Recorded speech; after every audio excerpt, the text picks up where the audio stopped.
وقعت دبلة من السما وخبطت في الخوذة اللي على راسي، بس ما كنتش أعرف إن الدبلة دي بتقدر تحقق الأمنيات. على سبيل الهزار قلت إني عايزة شركتي تفلس. في نفس الثانية سمع صوت انفجار من ناحية شركتي واتصدمت جدا.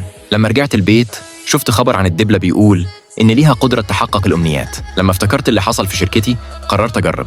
قلت على الماشي إني عايزة فنجان قهوة. في نفس الثانية الباب خبط وجارتي قالت إنها اشترت فنجان قهوة زيادة بالغلط وقررت تدهولي. ساعتها اتأكدت إن الدبلة فعلا بتحقق اللي بتقوله، فطلبت أمنيات أكتر. كنت عايزة رجالة وسيمة كتير والأهم فلوس. وبالفعل أول ما فتحت الباب ظهر 10 حراس طوال ووسيمين. كنت فرحانة جدا، بس فجأة حطولي عصابة على عيني وخدوني. لما شلت العصابة لقيت نفسي في قصر فخم. بعدها جالي اتصال من أمي، قالت لي إنها اتجوزت راجل غني وسافرت شهر عسل وطلبت مني أقعد في القصر ده مؤقتا. فهمت إن أمنيتي اتحققت تاني، بس ما كنتش واخدة بالي إن في راجل في القصر كان بيراقبني بنوايا مش كويسة. دخلت أوضة النوم وطلبت من الدبلة تقول لي مين أجمل ست في العالم، بس ما ردتش. طلبت منها توريلي وش جوزي المستقبلي في المراية، وبرضه مفيش أي حاجة حصلت.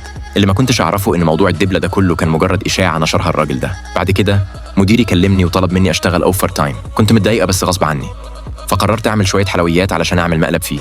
ما كنتش أعرف إن الراجل بيراقبني طول الوقت. لما مديري وزمايلي شافوا الحلويات خافوا يدوقوها، بس الراجل أكل واحدة وقال طعمها حلو. فجأة مسك بطنه من الوجع وأنا خفت جدا وخدته المستشفى لأني ما أقدرش أتحمل أي تعويض.